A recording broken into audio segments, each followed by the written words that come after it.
On the eve of Women's Month, we have exciting Women's Month content lined up for you. South African women continue to bear the brunt of social and economic pain.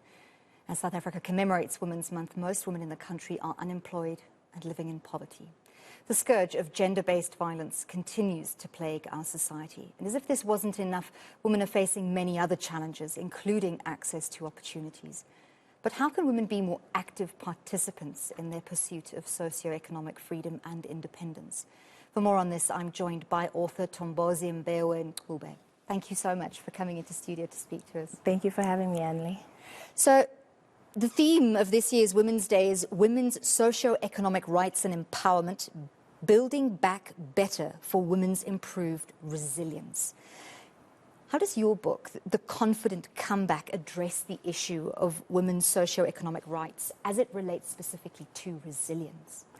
So, The Confident Comeback is a semi-autobiographical look at the effects of long-term unemployment on the psyche of a woman. And it is written in the context of the stages of grief, so anger, denial, eventual acceptance, and how at the point of acceptance, you have to realize that really in the society that we're living in, no one is coming to help you.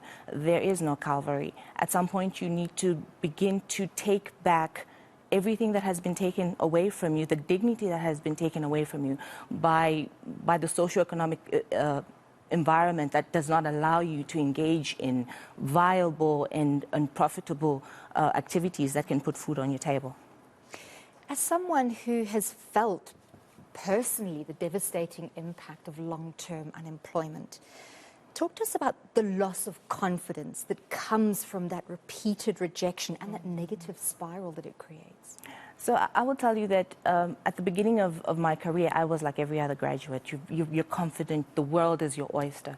And yes, I got the job. I walked away from a job for various personal reasons. And I had the assumption that because I had the qualifications, I would be able to just get back in, right?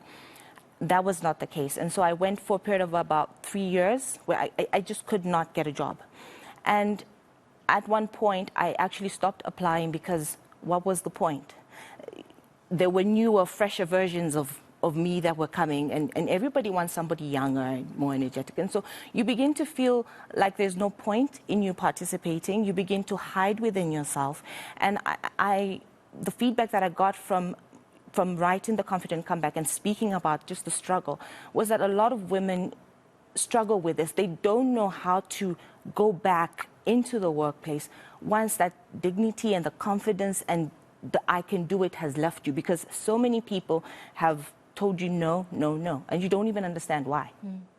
And it's not just the confidence, it's the circumstances around accessing opportunities. If you are trapped in a situation of long-term unemployment, your means to access opportunities is reduced every time you put your foot out the door and try and get rejected again. Exactly.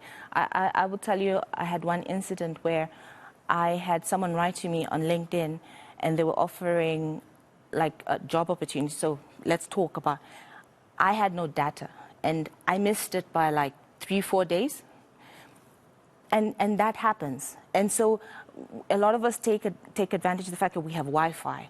But the job hunt, when you are in it, gets down to how much data do I have and how many applications can I make with that data. So it gets to a very micro level, a level that a lot of us don't consider, but it gets tough. Yeah. It's great to have a day dedicated to raising awareness and to having those talks about women's issues. But if all we do is talk, then it's a wasted opportunity.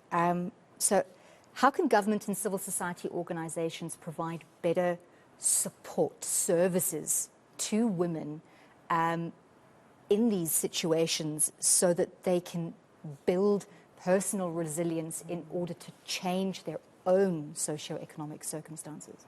So I want to first just commend the government. The theme for this year, they're aiming to build back better for women's socio-economic resilience.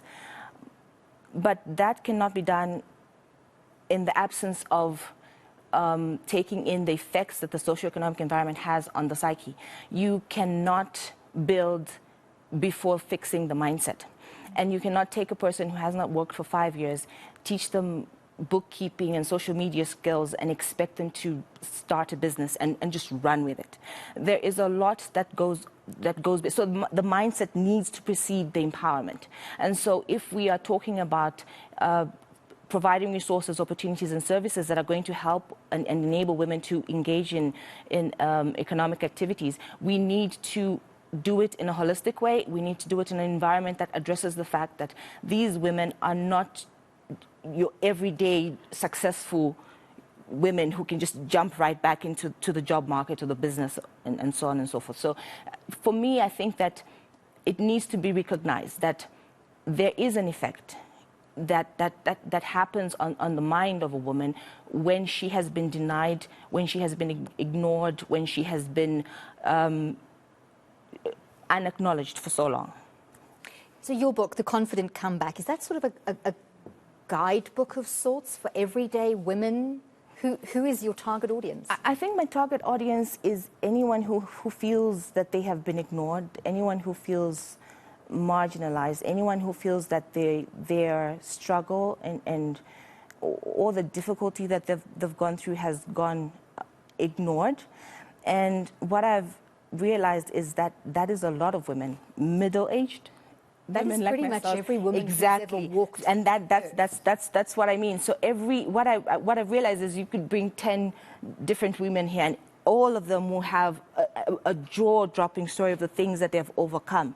So the confident comeback is just, it's a voice. It's a recognition of the fact that we as women lose things. We as women go through grief, but we often have to pick ourselves up. And the end of the book, so it talks about, the journey of depression and the struggle. And towards the end, it just gives sort of tips just to help you get back. And I will tell you that one of the simplest and the most basic things that a woman can do when you have been defeated for so long is just get up and have a bath and put on some lipstick. And it sounds like, it's like, what, you're not bathing. Believe me, when you're depressed, who cares? When no one will give you a job for 5 years, who cares what I look like? So it gets down to that. And so I think from the feedback that I've gotten, it's just a voice. It's an acknowledgement that these things are happening in many of the homes in South Africa. Thank you so much for coming in on the eve of Women's Day to talk to us about socio-economic resilience. And we have so many incredible faces of resilience in the women of South Africa. And we need to celebrate those, we need to acknowledge them, and we need to help each other up. Yeah. Thank you so much. That was author and director of production and operations at BT Business Consultants, Tombozi Mbewe Ngubhe.